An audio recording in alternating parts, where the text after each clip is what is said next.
Écoutez, je trouvais que c'était une expérience qui était très positive, je pense, pour tous les participants.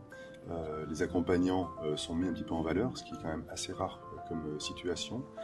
Chacun a eu le temps de s'exprimer sur des sujets qui étaient extrêmement différents. Et c'est vrai qu'il y a même eu des échanges au sein même accompagnants et malades, au sein même des couples qui sont venus, ce qui permet parfois peut-être d'aider à aborder des sujets qui sont difficilement abordables à la maison. La chose importante, c'est faire face à la maladie, vivre avec la maladie et comment chacun a appréhendé la maladie, quels sont les petits moyens qu'ils ont trouvés pour avancer, pour vivre avec. Se renseigner au maximum pour essayer de lutter au maximum contre cette maladie. Positiver, voilà, je crois que pour essayer que le temps qui reste à vivre soit le plus long possible.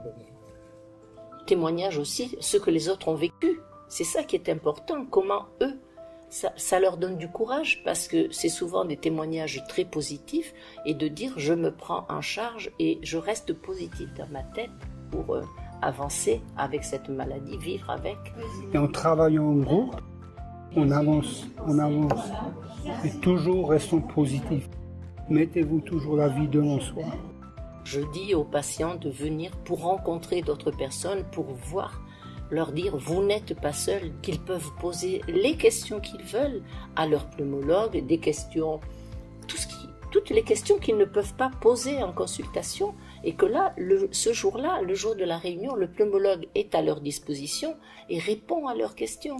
Alors la thématique de comment vivre finalement avec la maladie, donc en particulier tout ce qui était gestion du physique, de l'expérience physique, etc., également toute la gestion de l'alimentation, répondait quand même à des attentes partagées par tous, parce que c'est leur quotidien, et c'est des sujets qu'on aborde plus ou moins en consultation.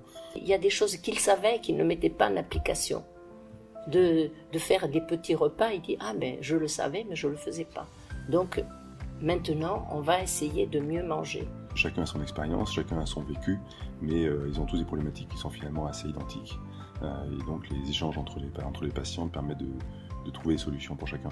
Et je remercie pour toutes les personnes qui l'ont organisé. Parce que je vous dis aujourd'hui, ça m'a fait plaisir.